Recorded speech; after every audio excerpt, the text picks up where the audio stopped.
Nel nome del Padre, del Figlio e dello Spirito Santo. La pace sia con voi. Lectura del libro de los Proverbios. Contentémonos con el alimento y el abrigo. Los que desean ser ricos se exponen a la tentación, caen en la trampa de innumerables ambiciones y cometen desatinos funestos que los precipitan a la ruina y a la perdición, porque la avaricia es la raíz de todos los males. Palabra del Señor. Cari fratelli, Queridos hermanos y hermanas, buenos días. Proseguimos las catequesis sobre los vicios y las virtudes y hoy vamos a hablar sobre la avaricia, es decir, aquella forma de apego al dinero que impide al ser humano la generosidad. No es un pecado que solo concierne a las personas que poseen ingentes patrimonios, sino un vicio transversal que a menudo no tiene nada que ver con el saldo de la cuenta corriente. Es una enfermedad del corazón, no de la billetera. Los análisis que los padres del desierto efectuaron sobre este mal sacaron a la luz cómo la avaricia pudiera apoderarse también de los monjes, quienes tras haber renunciado a enormes herencias en la soledad de su celda, se habían atado a objetos de poco valor. No los prestaban, no los compartían y menos aún estaban dispuestos a regalarlos. Un apego a las cosas pequeñas. Esos objetos se volvían para ellos una especie de fetiche del que era imposible desprenderse, una especie de regresión a la fase de los niños que agarran el juguete repitiendo "es mío, es mío". Un apego así que quita la libertad. En esta afirmación se esconde una relación enfermiza con la realidad que puede desembocar en formas de acaparamiento compulsivo o de acumulación patológica.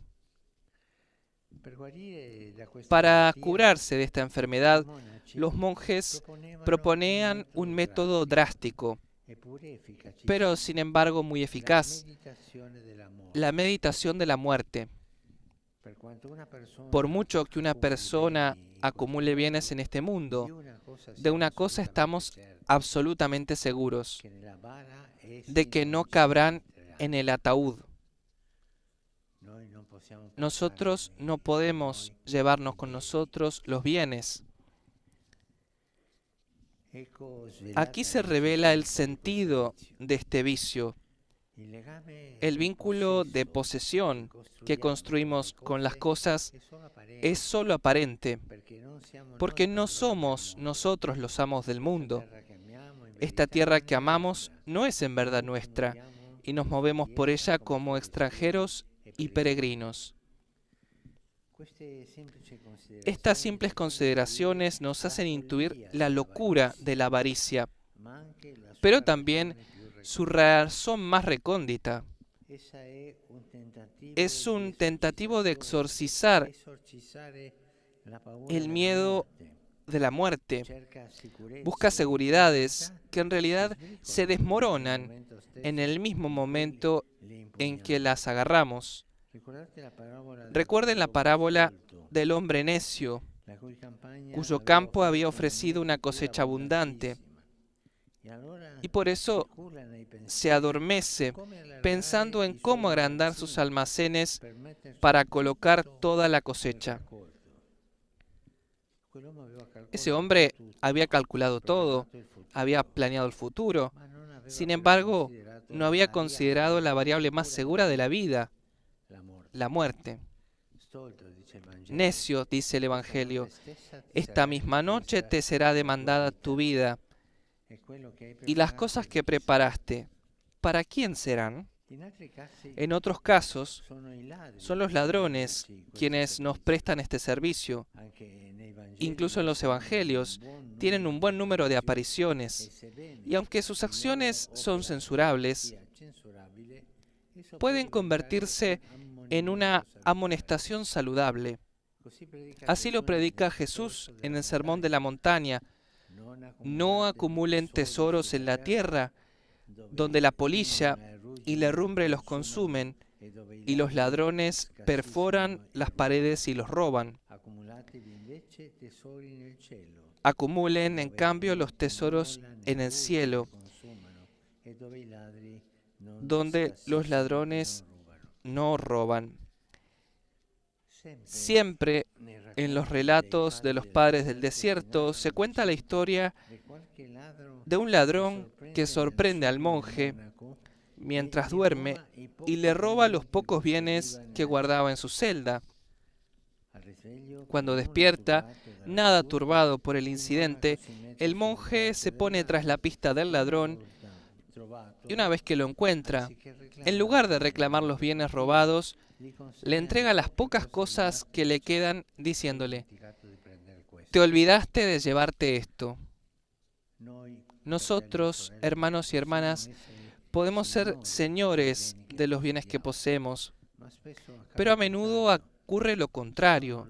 Son ellos, al final, a poseernos. Algunos hombres ricos no son libres, ni siquiera tienen tiempo para descansar. Tienen que mirar por encima del hombro, porque la acumulación de bienes también exige su custodia. Están siempre angustiados, porque un patrimonio se construye con mucho sudor, pero puede desaparecer en un momento. Olvidan la predicación evangélica, que no afirma que las riquezas sean en sí mismas un pecado, pero sí ciertamente son una responsabilidad. Dios no es pobre, es el Señor de todo, pero, escribe San Pablo, siendo rico, se hizo pobre por nosotros, a fin de enriquecernos con su pobreza. Eso es lo que el avaro no comprende. Podría haber sido causa de bendición para muchos, pero en lugar de eso, se metió en el callejón sin salida de la infelicidad. Y la vida del avaro es fea. Recuerdo un caso de un señor en otra diócesis, un hombre riquísimo, y tenía la madre enferma. Él era casado y los hermanos se turnaban para cuidar a la mamá. Y la mamá tomaba un yogur en la mañana, pero esto le daba la mitad en la mañana para darle la otra mitad en la tarde y ahorrar en la mitad del yogur. Así es la avaricia, así es el apego a los bienes, ¿no? Después este señor murió y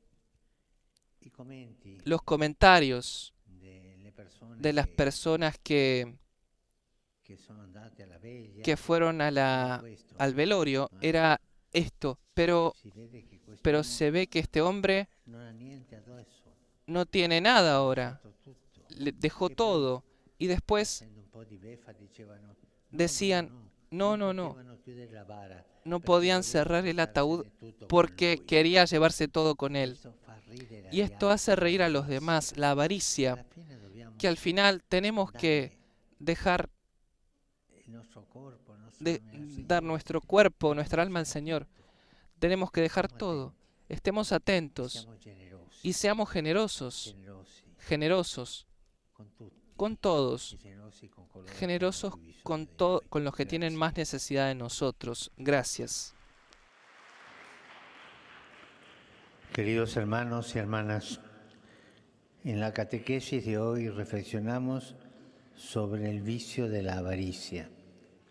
Es el vicio que provoca un apetito compulsivo por el dinero, corrompe la voluntad del hombre, inclinándolo a poner su corazón en los bienes materiales.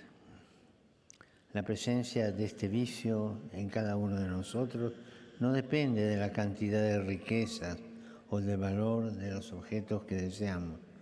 Depende más bien de cómo nos disponemos interiormente para relacionarnos con ella.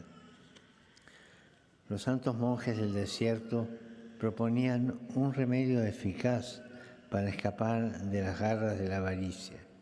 Este remedio consiste en meditar sobre la propia muerte y darse cuenta de que la relación con las posesiones personales es solo una apariencia, es una ilusión, porque nada de este mundo nos pertenece. También nos hará bien considerar que en esta tierra somos extranjeros, somos peregrinos. No dejamos, pues, que las riquezas nos posean, antes bien aprendamos de Cristo, que siendo rico se hizo pobre para enriquecernos con su pobreza. Saludo cordialmente a todos los peregrinos de lengua española. Estamos celebrando la semana de oración por la unidad de los cristianos. El apóstol Pablo, de quien mañana recordamos su conversión, nos exhorta a trabajar juntos y con generosidad en la construcción del único e indivisible cuerpo de Cristo. Que Dios los bendiga y la Virgen Santa los acompañe. Muchas gracias.